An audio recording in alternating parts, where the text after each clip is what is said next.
Hi everybody, welcome to Dandelion Cottage and Watercolor Wednesday. I'm Leslie Watkins.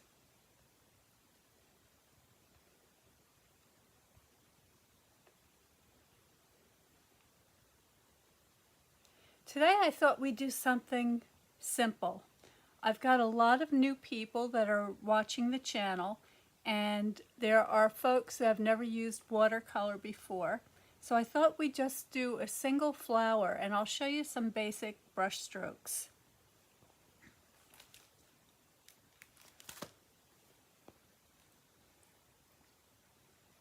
So welcome to Dandelion Cottage if you're here for the first time. And this is a channel that is dedicated to how to watercolor and paper crafting. And I tend to follow the seasons. So here at Dandelion Cottage in Northwest Connecticut, I have a lot of flowers and a lot of gardens. And so throughout the year, you'll see me paint different flowers with watercolors, sometimes with stamping inks if they're 100% water-based inks. They work well. So if you have this kind of a stamping replenisher, that will work just fine to help get you started. And I wanted to just remind everybody, because it can be a little daunting at times, that it's all about how often you do it. If you set up a little spot in your room where you can sit down and do a watercolor every day for maybe half an hour, 30 minutes, you're going to see progress. And it really helps if you work from something that you find in life. So it could be an orange or an apple or a flower, or just whatever it is. You can paint your own hand. That's great practice. And I have a group that is a private group here on Facebook. It's called Watercolor and Stampin Up Paper Crafting Projects.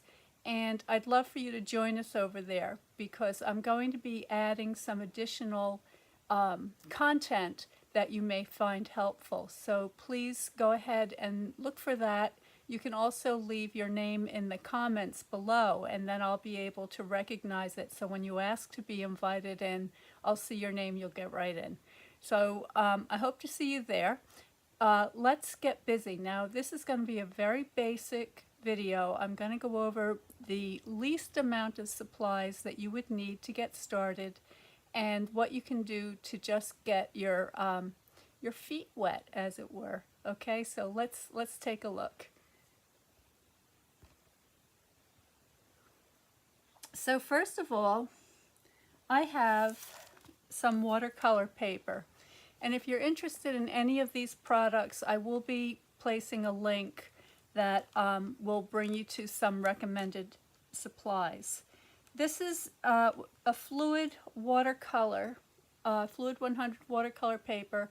It comes in a pack of 10. It's 5 by 7.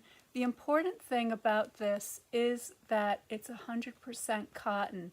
Okay, so that's what you want to look for. You want a paper that's 100% cotton, because that's going to hold up really well to all of the water and washes that you're going to be adding to your work. So because this paper is 5 by 7, I want to use it as a card front. So I'm going to cut this down a little bit. For that, I've got my trimmer, and I'm just going to cut this in half at 3½. Now I've got 2 pieces that I can use for cards. And I also have a pack of water painters. And if you're not familiar with these things, these are brushes that actually have a reservoir of water in the handle. So it makes it really convenient if you're on the go, if you want to take your kit with you in the car, or hiking, or on the deck, or having coffee, sitting in a cafe, traveling. So water painters are very fun for that, because you don't have to have an added cup of water. However, since I'm on camera today, I do have off to the side 2 containers of water, and these are just pint-sized deli containers. And I have a sponge. So this is a regular kitchen sponge. It's never been used with anything greasy. I'm just going to get that damp. So not wet. I'm wringing it out so that it's just slightly damp, and that's what we call a thirsty sponge. So that will mop up any excess moisture. And I just have this little tray to put that on. All right, and then for your paints, I'm using a very simple palette, okay? And if I put this down here, I think you can see the whole thing.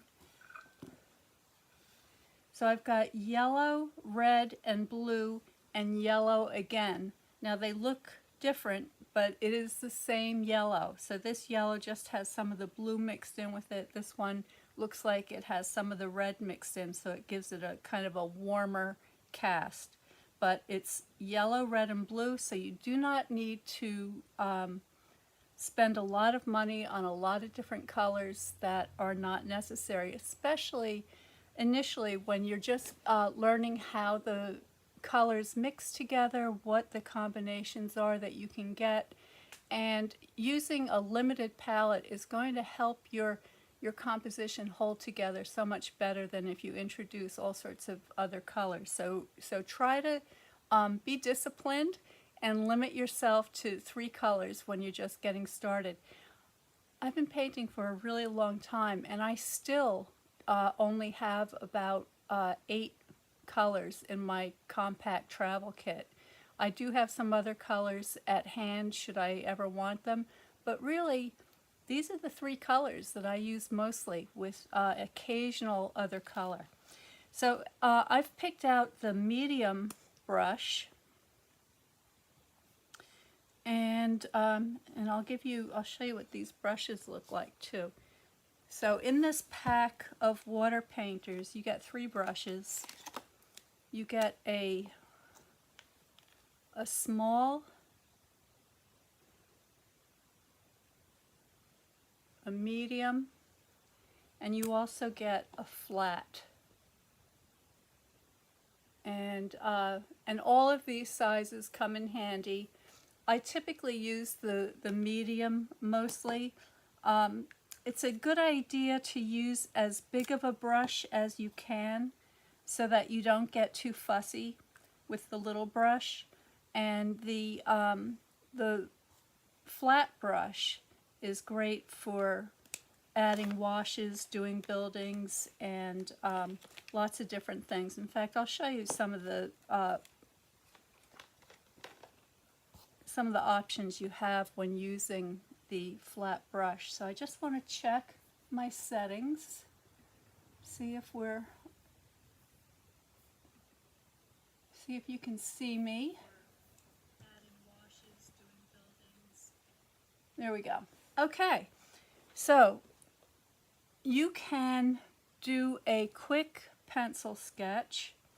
So if I take my number 2 pencil, I'm just moving some things over a little bit so I have plenty of room.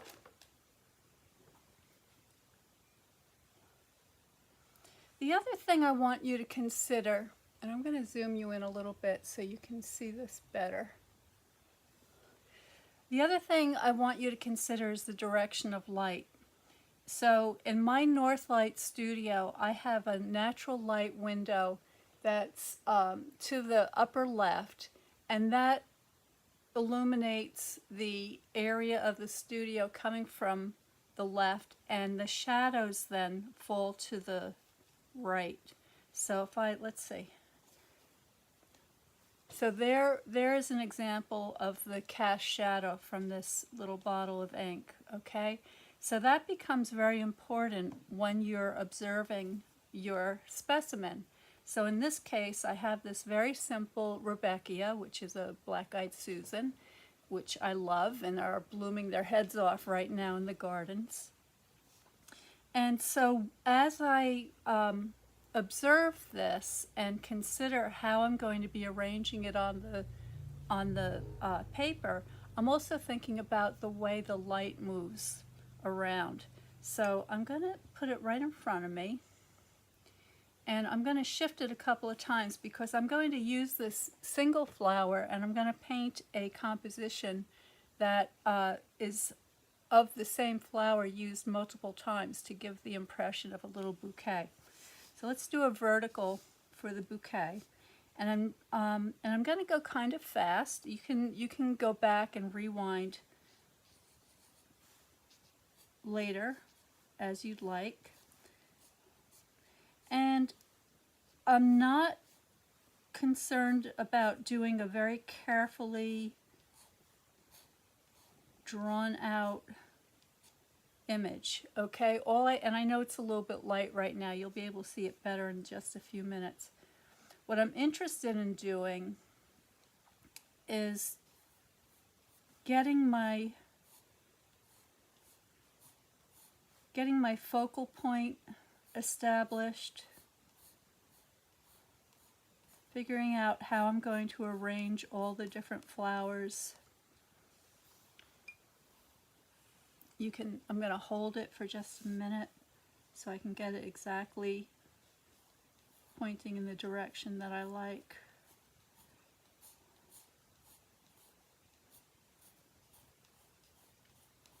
Now this is going to be used as a card front, so I'm going to leave a little bit of area here for a sentiment.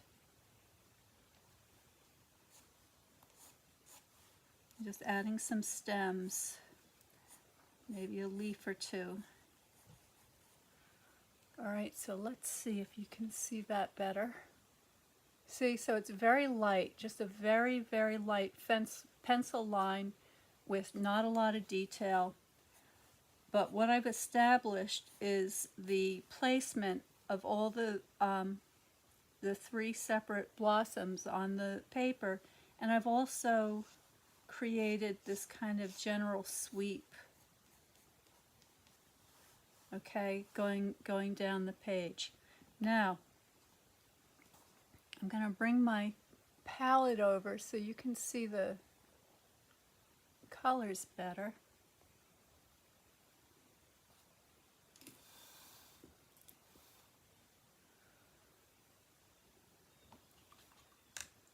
I'm going to begin with my yellow, and this is a dirty yellow. It's got a lot of red in it, so I'm just kind of cleaning up my palette as I wet the paints.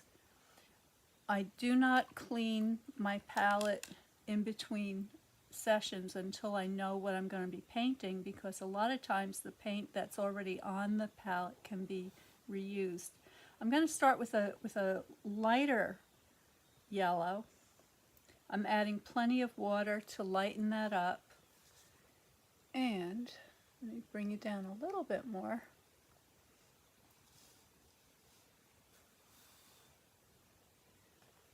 Okay, so now what I'm going to do is I'm just going to use the shape of the brush to kind of mimic the shape of the petals.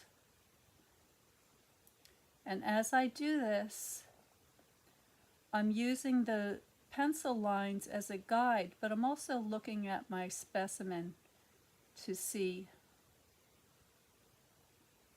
what direction those petals are going in. And I'm going to go ahead quickly and just get all the flowers started. And I'm doing this because I want to make sure that you can see what I'm doing a little bit better, and I know that pencil line is hard for you to see.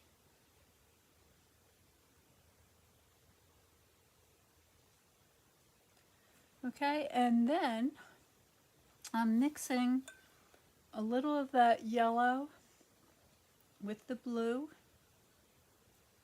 to get a nice medium green. One of the things that you can do while you're just beginning is just get a practice sheet of paper. Don't worry about what it looks like. It's just for practice. And go ahead and try your different mixtures. So in this case, this is a a yellowish green mixture, sort of in the middle. And I'm just going to get those started. So now I think you can see how the composition's going to go. Now if I take, now the center of the flower looks like a very dark brown. So if I take some red, some blue, that's going to give me a kind of a violet tone, okay? And then if I add some of this yellow in there, I'm going to start to get something that is going to get close to a beautiful brown color. Now you can adjust that with the addition of a little bit of red, a little bit of blue, and that looks pretty good to me.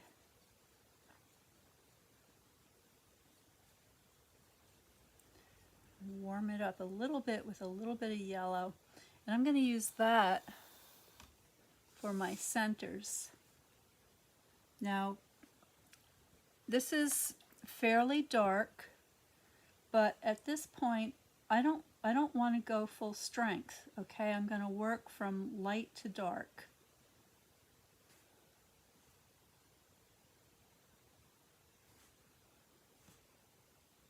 Just getting those started. Okay, so that is the end of my first pass. So now I'm going to go over the middle tones and the dark areas with a darker tone. I'm going to leave the light areas alone, and the light areas, of course, are determined by where the light is striking them. So as these petals, let me see if I can show you this. You see how the light is curving around my hand? The same thing is happening on the petals. So the area that's facing the light is catching the light, and the area going around away from the light is getting into shadow. So because these petals, each one of them has its own little bend, I can go ahead and begin to indicate the shadow areas.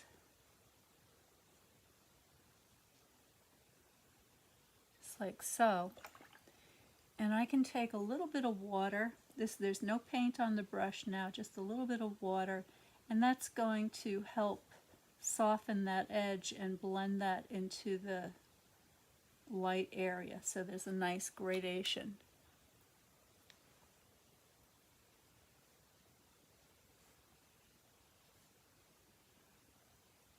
Okay, I'm going to go around and continue doing a similar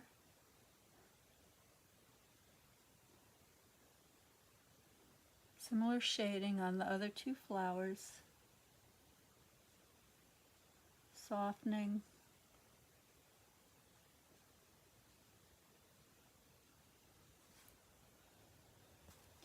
And then this flower, I want this flower to sort of be my center of attention, so I'm going to let this flower be a little bit brighter. So here, that's a case of being a designer. Okay, I want to make sure that the viewer's eye goes where I want it to. So what's happening, and I'll hold this up in just a second. So what's happening is I'm getting this very nice blending of the lights and the middle tones. Now, there are areas on these petals that are bending back into shadow, so I want to indicate those.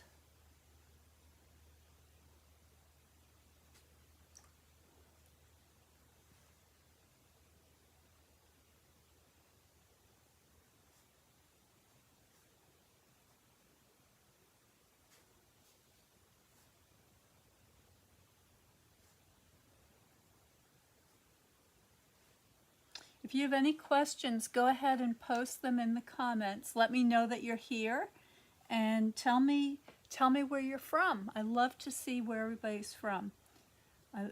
it makes me so excited that I can come on the internet and I can reach people from around the world. So please say hi.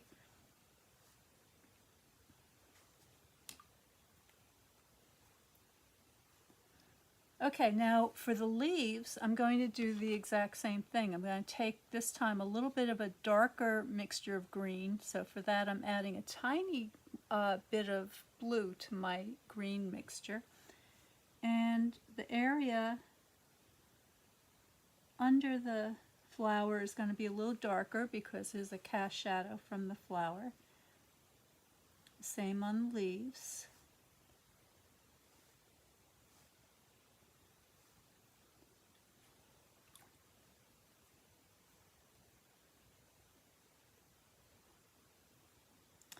And I feel like the leaves are looking a little bit washed out, so I'm going to go ahead and take a wash of yellow right over the top of what I previously painted, just to give that a little kick.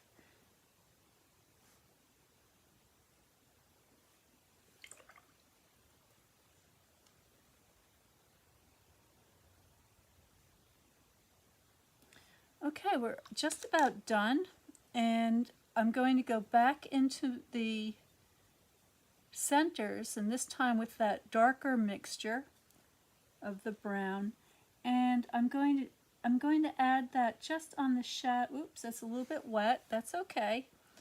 Blot your brush, remove the excess. You know, part of the beauty of the watercolor is letting it do what it does naturally, and the watercolor loves to move. So what you see happening here is that the paint is spreading because the paper is still damp. So that's okay, but I'm just going to leave that alone for the minute. Now, I'm going to switch to my smaller brush, if I can find where I put it.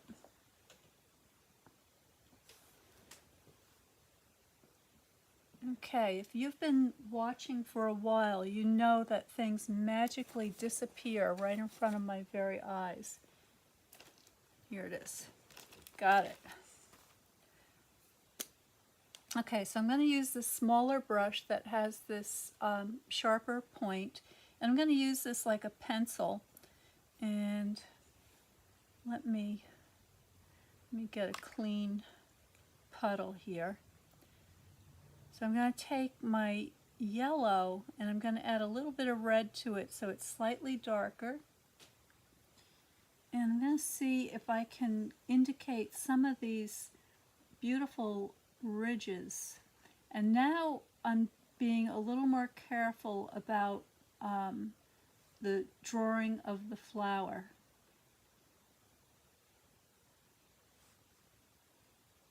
So it's sort of like you start off with the design roughed in and you refine it as you go. So I'm paying attention to the direction of some of these petals, where they are overlapping.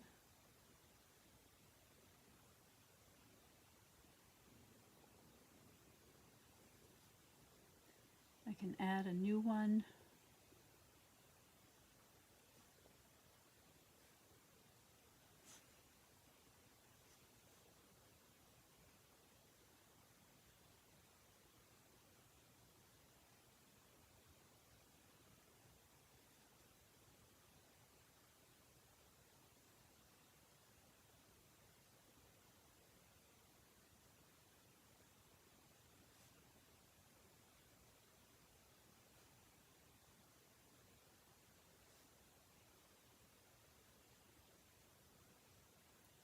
One of the beautiful options that you have with watercolor is that you can go back and wash a second layer of color or glaze over the top of something that you already have. So for instance, if I take some of my yellow, pure yellow now, and I just kind of run that right over the area that I previously painted, it's going to brighten that up. Now I hope the camera can see that, because it's very bright here. I don't know if you can see a difference or not, but that will help. And the reason I'm doing that is because I want this flower over here to be my center of interest, and so I want it to look a little bit brighter, a little more detailed, a little more in focus than the surrounding flowers. Now I'm grabbing some more of that dark color. I'm going to just test. I'm going to put a drop. Yeah, it's still soft, but it's holding. So that's perfect. So that's actually great for these others. And I'll come back to that one in the foreground in a minute. All right, and finally for the leaves, the same kind of idea. Again, taking a little more blue, adding it to my middle green, so I've got a dark green now. And I can add some accents. And this is going to indicate the shadow. I can add another stem for the third flower.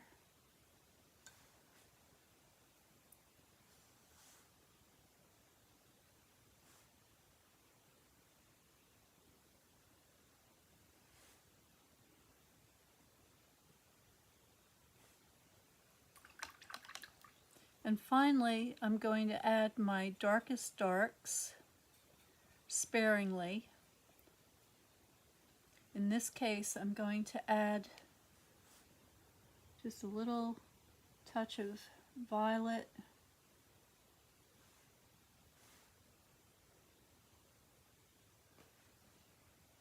I'm going to use the same color to make this darker. But just on that single flower, okay? They shouldn't all be the same. They should be, because they are located in different areas of the picture plane going back into space. I don't want them to compete with one another.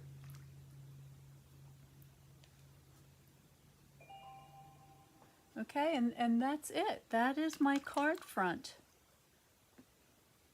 So let me show you how very quickly you can take a little watercolor sketch like this and turn it into a beautiful greeting card for somebody.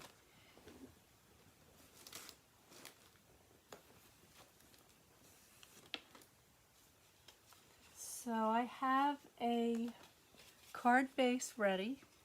This is a 8.5 by 11 piece of cardstock, scored in half and cut in half. So this is standard size card. And this painting is going to fit nicely on the cover. Now, you can leave it as is, but I think in this particular case, I think I want to change the height of the artwork so that I have a little more space at the bottom. Sometimes I mount the cards like this, and that's fine, and it would be fine in this case, but this time I just want to do it a little bit different. So I'm going to take off, I'm going to start with a 1/4 inch, see what that does for me.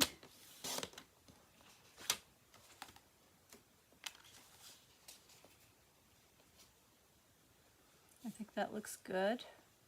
And I also want to add a matte, so I'm thinking of a yellow matte. I want this to be a really cheerful card.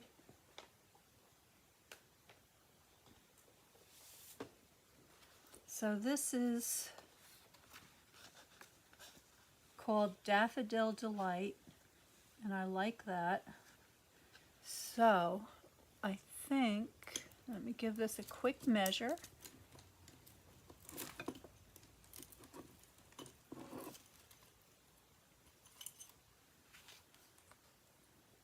So the card now measures 3.5 by 4 3/4.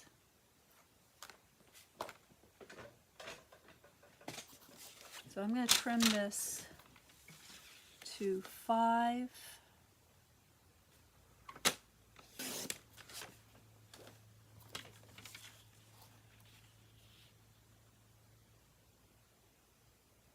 by, double check, going the wrong way. Okay, 3 3/4.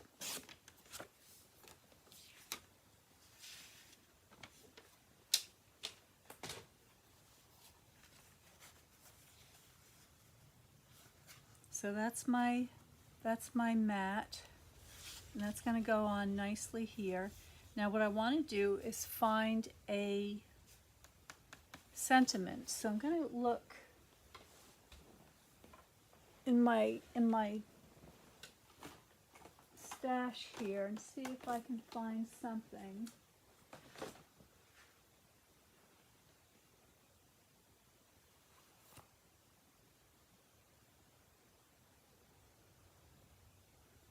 I kind of like this one. It says, "Know that you are loved," and that's going to fit nicely in there. So I'm going to grab that.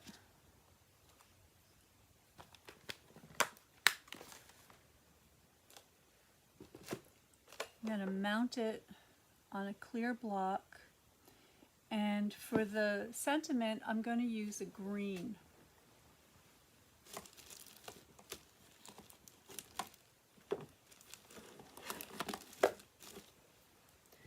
This is Mossy Meadow. Oop, almost dropped it.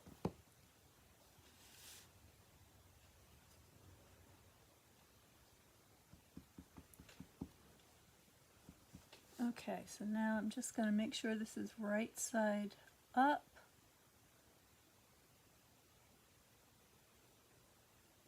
And I'm going to go ahead and test this.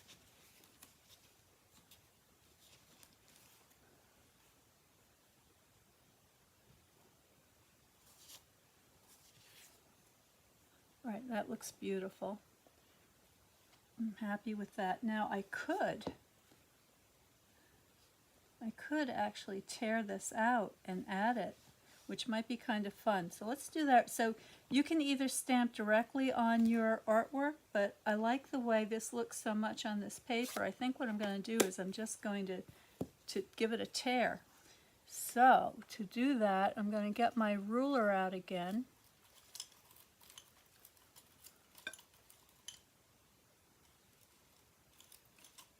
I think. Oh, it's over here. Okay. And I'm just going to make this a little bit smaller.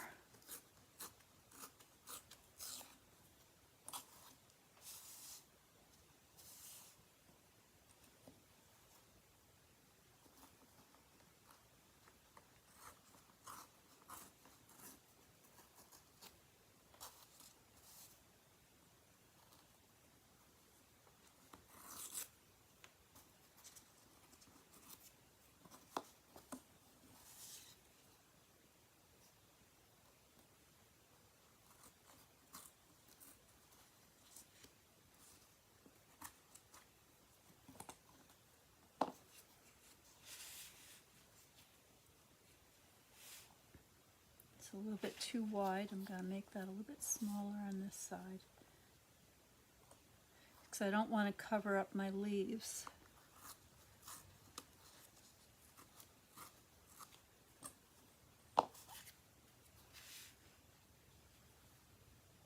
Yeah, I love that.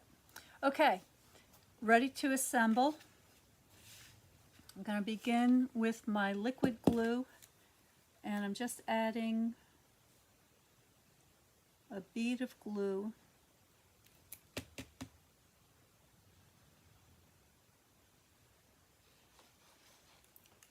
like so. And this glue is very forgiving, so you can move it a little bit to get it right where you want it.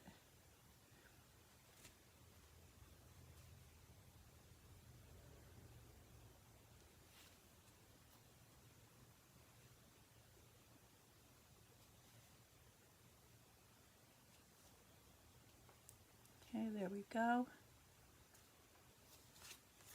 Do the same thing on the other side.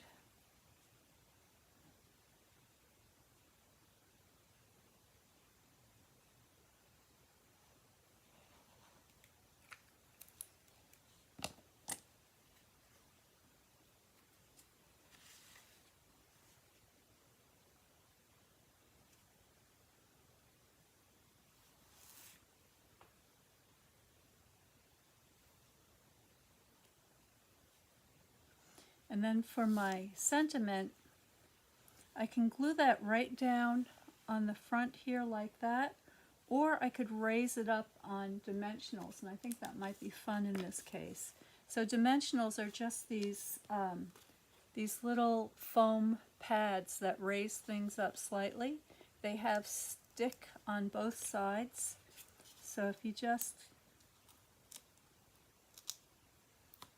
get them on there, like so. Peel off the backs.